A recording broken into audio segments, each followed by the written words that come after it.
Hey there, you're watching Go on Shaw TV, and I'm here with my Didgeridoo because it's the Tsunami edition. Coming up on today's show, we learn a bit about equine safety and say yes to no with some ADSS students. Well, hello there. You are watching Go on Shaw TV, and this is the Tsunami Awareness Edition because, of course, it is Tsunami Awareness Week, and I'm here with two of my favorite people, Jake Martins from the city of Port Alberni and Maggie Hodge-Kwan from the Regional District. How are you two doing? Good, thank you. Excellent. So, lots of people out there don't even know that it is Tsunami Awareness Week. What is this week all about, and why are we having it?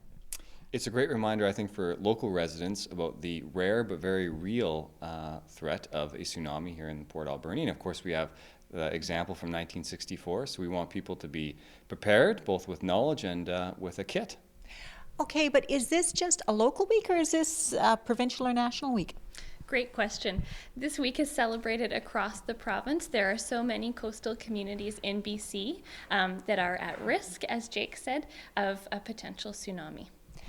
And I can't help but think that the disaster that happened in Japan several years ago raised awareness everywhere. Do you think it's raised awareness in the Alberni Valley as well? I think so. We've been hearing that from folks that we've been talking to, certainly, that really hit home about the dangers of a tsunami and the real impact to communities. And we were so lucky here in 1964. It's miraculous, but there was no loss of life. And I think people forget that was just luck. Yeah, absolutely. It's also, I think, a great demonstration of how connected we are as a community and the support we provide to each other. We've heard a lot of stories of people that went across to check on their neighbors, to help out their friends and family, that kind of thing. And that's really a part of the plan, is being, knowing your neighbors and connecting with those around you. And actually, that brings up a good point because, no matter how much the city and the government, local governments are prepared for a tsunami, it comes down to individuals who have to be ready. Mm-hmm. There's a reason it's called personal preparedness. It really is important to take responsibility for yours and your family's preparedness for an emergency, whether that's a family plan, a place to meet up and reunite, a grab-and-go kit, or a longer-term emergency kit. It's really important that everyone has that in place.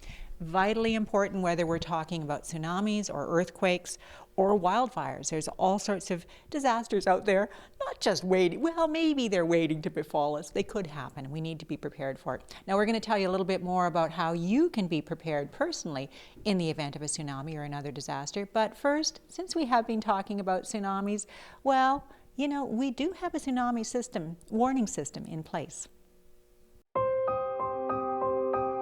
If you live on Vancouver Island, you're probably familiar with the images.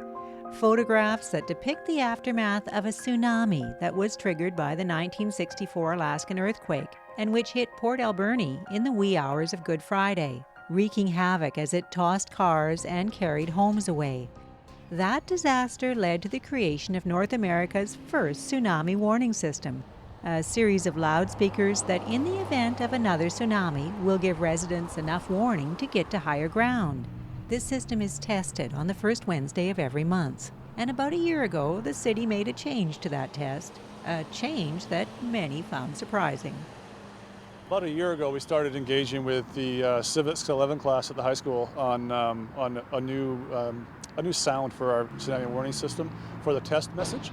And the young people recommended to council that we adopt the didgeridoo sound. Yes, a didgeridoo. Not for an actual tsunami warning, but played monthly to test the warning system. It gave a new life to the tsunami warning system. Perhaps people, having heard it once a month, the same message every month, were getting a little tired of it. So suddenly hearing something different raises people's awareness. And once it started playing, that didgeridoo also generated a lot of conversation. We got a lot of input, some positive, some negative, a lot not fully informed. And the fact that we had to engage on the sound issue made more people aware of that we have a tsunami warning system. It should be a reminder for them, one, to confirm that they can hear it, and two, to just do a mental check on what is their own plan. Are they still prepared? Emergency preparedness is hugely important. It's important that we're prepared for any number of emergencies, from the small to the major. And we as individuals need to be ready, need to be prepared for a minimum of 72 hours. Part of that is knowing and understanding what to do in the event of an emergency, but it's being able to last on your own over those next critical hours after a real event. And if there is a real tsunami warning, there will not be the sound of a didgeridoo broadcast. The actual alarm is a really annoying air raid siren that nobody's going to mistake for a test. There are good resources, both online and at the Regional District Office, providing information on preparedness and what should go into a grab-and-go bag. In the meantime, on the first Wednesday of every month, the sound of a didgeridoo will be heard in Port Alberni, testing the tsunami warning system. For Go on Shaw TV, I'm Nancy Wilmot.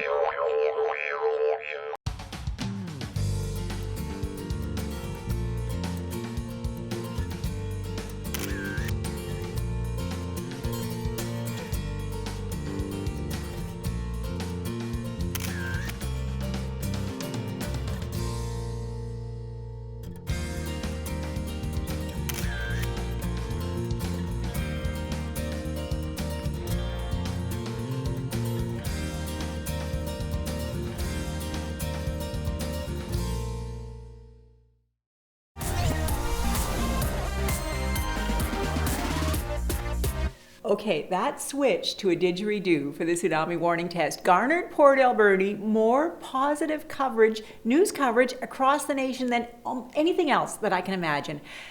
All because it was such a novel and such a fun idea. And yeah, there are plans afoot to kind of turn it into a bit of a marketing tool to make the didgeridoo our official instrument. And guess what? I found out Jake Martins has his own didgeridoo, and I actually have a didgeridoo too. Where'd you get yours? Yeah, this one actually came from Australia. It's a little, I would say, a toy that we got when we play around with our kids. Not one that I play professionally in any sense, but don't mind having it around. And mine belongs to my husband, although neither of us can play it. So we decided, just for you, we're going to try and play the didgeridoo. We're going to try. We're going to try. Are we going to go in unison here? Or are we going to... Sure. Okay. 3, 2, 1.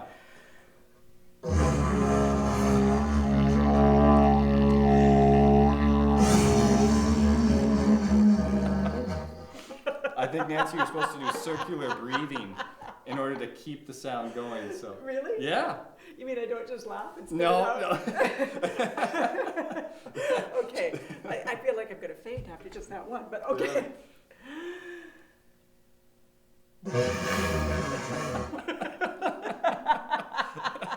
Okay, let's watch you. Okay. Are you just blowing out on one side of your mouth? And no. I'm just doing whatever I can here to make a sound out of it. Oh, I really do feel faint. Like, it's exhausting. Now, you've got wax over the end of yours. Yeah, and I wish I could explain the full purpose of the wax there. It might just be comfort for the instrument player. I'm not sure. But certainly the sound that comes out of the tsunami warning test signal is much better than what we're providing here. Much, much, much better. They did not hire us to make that recording. Certainly not. We're going to practice a little bit, and Janny Fortin is going to say yes to no. Drama is defined as a specific mode of narrative represented in performance. Many relate it to theater and others to television. But for these ADSS students, drama is known as their favorite class. For me and a lot of my friends who are in this class, it's about kind of finding a spot where it's fun and you can be your own person, and it's about learning new skills to just bring you farther in life, get you farther ahead. When we're talking about drama class, people tend to see it as something lightweight and fluffy, almost a blow-off block. But when you get down to it, it's about basic human interaction and sort of the emotional truths that we all have. I've been in drama before, and there's never been a group that's this willing to work and this willing to like be one and like contribute to each other's projects. It's really comforting to know that like you don't have to be afraid to perform or be yourself or be a little weird. Stepping outside your comfort zone is the name of the game. And for their latest production, these students are taking on some serious topics.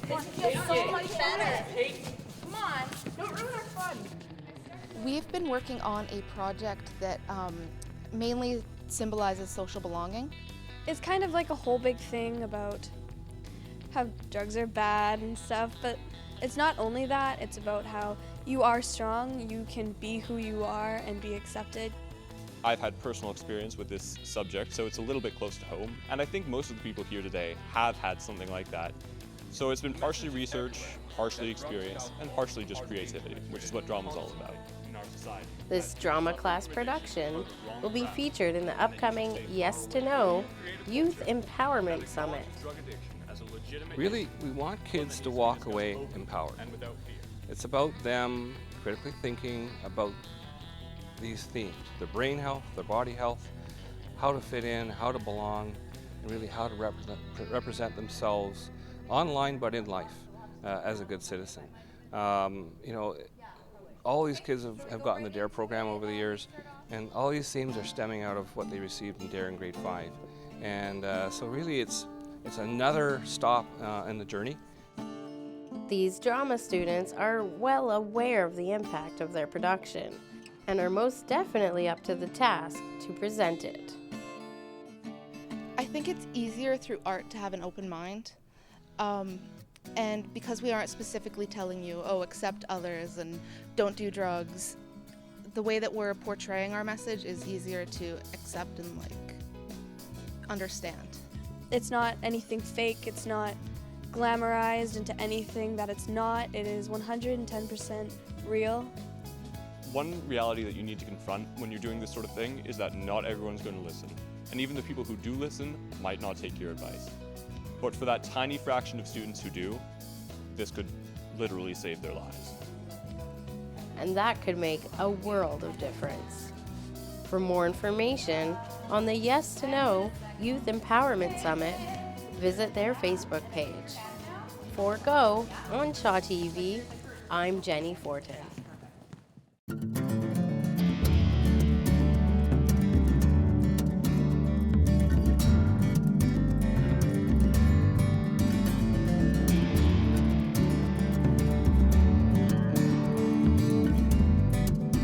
Welcome back to another edition of Art Avenue. Wanted to get right into letting you know what's going on in the Alberni Valley. Our current exhibit at the Roland Art Centre is with Cynthia Boneski, but not much longer. That only goes until April 1st. So certainly stop by the gallery to check out her magnificent exhibit. Our next exhibit is going to be titled Wandering, and this is with local photographer Lolan Semjanovitz, and that begins on April 7th and goes until April 29th. Mark your calendars for Saturday, April 9th, and that's from 1 until 3, because you can certainly come in and have some refreshments and talk to Roland about art and photography. Another couple of reminders for you. Our book sale is coming up in May, and everybody knows it's our giant fundraiser for the Community Arts Council, but our donations are very low. So if you have any books that you would like to donate, gently used books, certainly drop them off at the gallery today. And here's what's happening at Shar's Landing. On Saturday, March 26th is musician Jerry Barnum, and he's a solo performer. Soulful roots and blues and harmonica. On Tuesday, March 29th is vocalist of the year Kim June Johnson, and she does folk and roots. On Saturday, April 2nd is Dr. Bones Blues Project, and that's a follow-up house call with gospel and infused blues. And Sunday, April 3rd is the Fretless Spring 2 BC. It's a Celtic Spring Quartet, and that's a new time. So certainly, if you're interested in any of those concerts, please stop by Shar's Landing today for your advance tickets. And here's some other events that are happening in the Alberni Valley. Our film festival is back, and that's going to be presented by the Alberni Valley Museum. Our next, presentation or movie takes place on April 10th, which is a Sunday, and that's called The Lady in the Van. So if you're interested in those advance tickets, stop by the Alberni Valley Museum to pick up your advance tickets today. The Roland Art Centre and the Community Arts Council has a call to artists. Now, if you're interested in having an exhibit here at the Roland Art Centre Gallery for the 2017, applications are are now available online as well as at the Roland Art Centre. So certainly if you're interested in having an art exhibit, stop in and pick up your application today. And also too, the Solstice Arts Festival is coming up, and I think I've been talking to you a bit about it here and there. A little bit more information is yet to come, but our Days with the Arts for the Community Arts Council is going to be involved with the Solstice Arts Festival, and we are looking for artists to take part in the Days with the Arts that are going to be taking place here at the Roland Art Centre. So applications are available at the Roland Art Centre or online, and for more information contact me here at the Roland Art Centre. So until next time, I'm Melissa Martin for Art Avenue.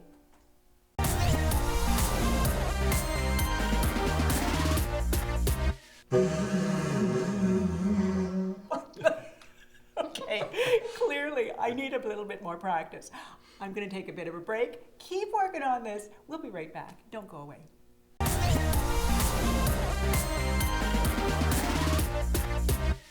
Well, welcome back. You are still watching Go on Shaw TV. You are still watching the Tsunami edition, and we've been having a bit of fun playing with didgeridoos, talking about the tsunami warning system. But this is a serious issue, and Tim Ply makes the point that having the didgeridoo in the test system has made people think about it a little bit more. Maggie Hodge-Kwan, what do people do if that real alarm goes off, if the sirens go off? If that alarm goes off, you'll hear it and you'll know it, and what you need to do is make sure that you're getting up to higher ground. So especially important for folks who live and work in the tsunami inundation zone. And if people don't know that they do, there's lots of information online that will show maps of that and signs posted around the city as well. But the number one priority, gather your family or your coworkers or who's with you and get to higher ground as quickly as you can. And I think the fire department in past years has actually gone door to door in the inundation zone, making sure people know. Yep. And there are maps, as you said, all over town, pamphlets available, ACRD office and City Hall, I think? Absolutely, and on both of those websites as well. So acrd.bc.ca and portalberni.ca. I'm pretty sure portalberni.ca has that on there. And, you know, we're going to repeat this because Fire Chief Tim Ply made the point, there will be no mistaking a real tsunami siren with the didgeridoo test warning. That's right. So it will be very real and very legitimate.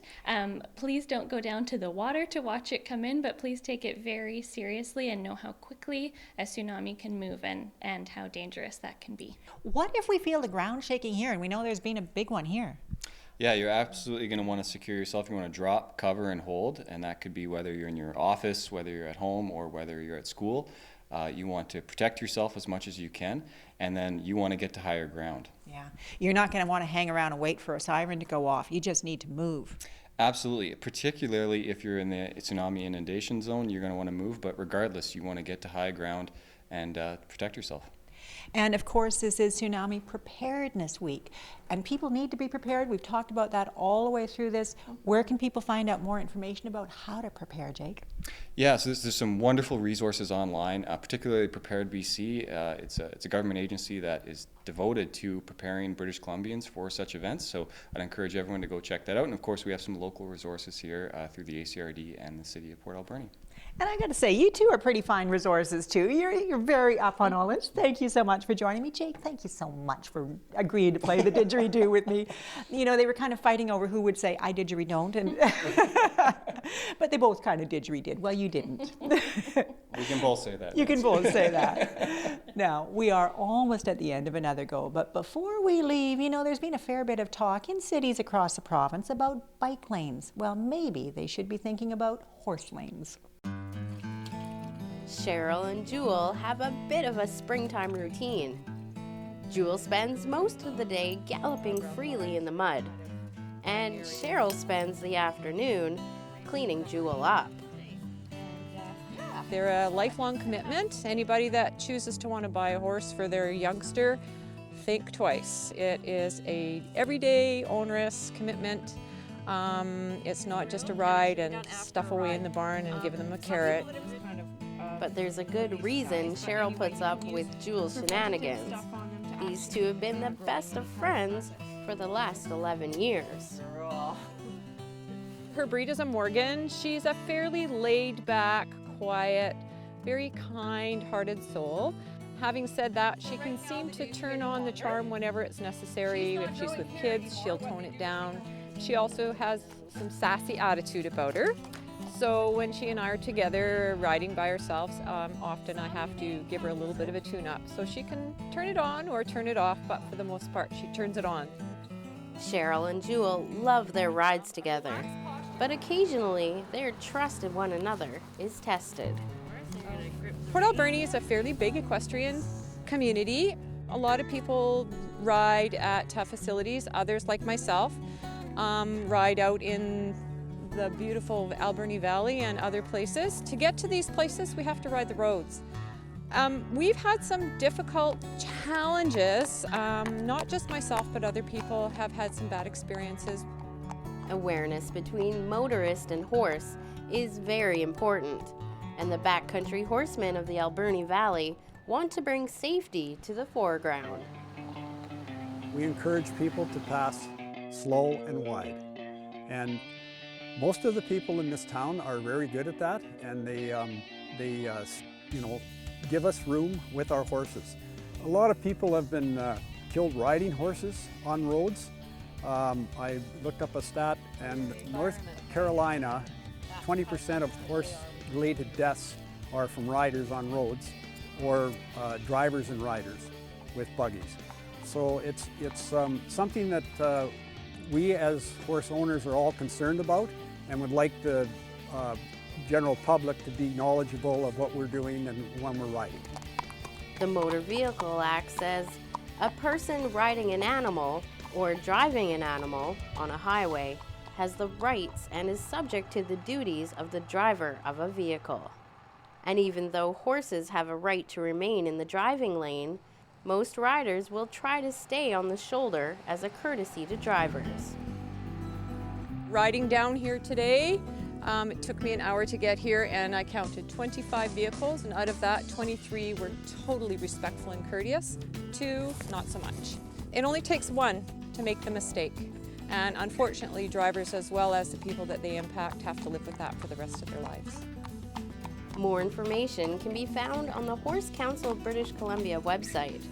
And as for Cheryl and Jewel, they look forward to many more safe rides together. For Go, on Shaw TV, I'm Jenny Fortin.